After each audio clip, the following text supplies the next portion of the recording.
చేసినట్టు ఆ కాపులు కూరగాయలు వాళ్ళు వీళ్ళు కలిసి పంచాయతీతో ఎన్ని కొట్టరండి మీరు పటేళ్ళు కదా మా కొట్టకూడదా అని చెప్పి అన్నందుకు ఆ కూరగాయలు కలిసి కొట్టిర్రు. కొడితే కొద్దిగా రక్తం వెళ్ళేటలేదు. మళ్ళీ పోయి గుంపు తీసుకొచ్చి లంజడు తలుపులు పెట్టుకోరు. ఇంటికి ఎందుకంటే డిమారలైజ్ అవుతారు కదా.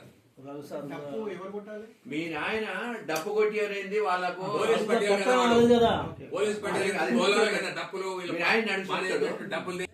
మీరు చెప్పలేదు, వాళ్ళు రావట్లేదు, మీరు చెప్పలేదు వాళ్ళకు.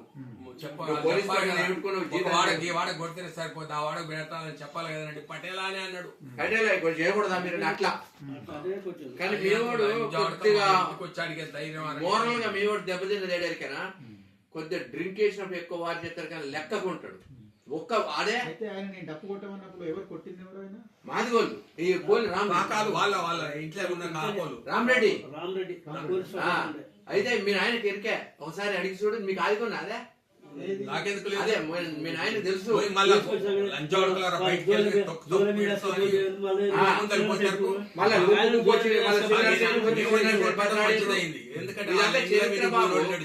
ఇదంతా చరిత్ర. ఇది పోతారు మొత్తం ఊపొచ్చి లంజోడుకులారా బయటకు వెళ్ళి మిమ్మల్ని తొక్కుతాం, తలుపులు దీర్ఘదేంకరా లోపలికి పోయి మేనేజ్ చేసి వాళ్ళను తూకోమని మళ్ళీ ఇలా నూకోమని